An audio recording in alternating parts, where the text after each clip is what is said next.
మగాళ్ళు బాధపడకండి, అందరిలాగే మగవాళ్ల కోసము ఒక రోజు.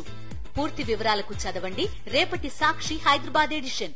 ఏపీలో వైఎస్ఆర్సీపీ నాయకులపై కూటమి ప్రభుత్వ వేధింపులు తీవ్రమయ్యాయి. ప్రకాశం జిల్లా ఎర్రగొండపాలెం ఎమ్మెల్యే తాటిపర్తి చంద్రశేఖర్పై 4 కేసులు నమోదు చేశారు పోలీసులు. మంత్రి లోకేష్పై ఎక్స్లో పోస్టు పెట్టారు అని ఒకటి, అసెంబ్లీ ఎన్నికల సమయంలో అనుచిత వ్యాఖ్యలు చేశారు అంటూ మరో 3 కేసులు పెట్టారు. ఎమ్మెల్యే నివాసానికి వెళ్లిన ఎర్రగొండపాలెం పోలీసులు 441 సిఆర్పిసి నోటీసులు అందజేశారు. తనపై ఎన్ని కేసులు పెట్టినా ప్రజాస్వామ్యబద్ధంగా న్యాయపరంగా ఎదుర్కొంటాను అన్నారు ఎర్రగొండపాలెం ఎమ్మెల్యే తాటిపర్తి చంద్రశేఖర్. వైఎస్ఆర్సీపీ నేతలను కేసులతో అణచివేయలేరు అని అన్నారు ఆయన.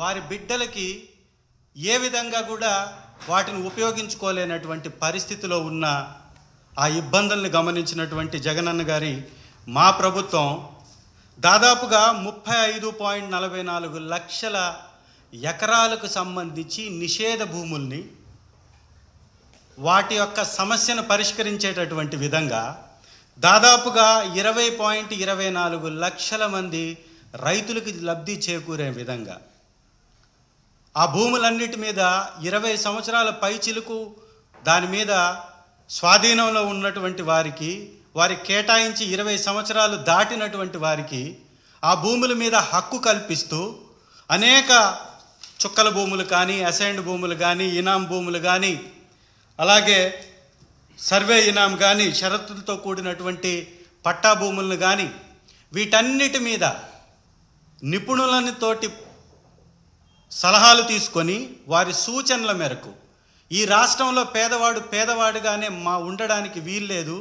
పేదవాళ్ళు ఖచ్చితంగా వారి యొక్క భవిష్యత్తును దిద్దుకోవాల్సినటువంటి అవసరం ఉంది. అత్యధికంగా దీనిలో దళితులు ఉన్నటువంటి వారు ఎక్కువగా ఉన్నారు. వారికి సంబంధించి దాదాపుగా అసైన్డ్ భూములు 15,21,160 మంది రైతులకు సంబంధించినటువంటి దాదాపు 27,41,698 ఎకరాలు దశాబ్దాలుగా వాళ్ళు సాగు చేసుకుంటున్నప్పటికీ హక్కు లేక వారు పేదవారుగానే ఉంటూ వారి బిడ్డల్ని కనీసం చదివించుకోవడానికి కూడా అర్హత లేక, ఆర్థిక స్తోమత లేక ఇబ్బంది పడేటటువంటి వారిని ఆదుకోవాలని తీసుకొచ్చినటువంటి ఒక మహా గొప్ప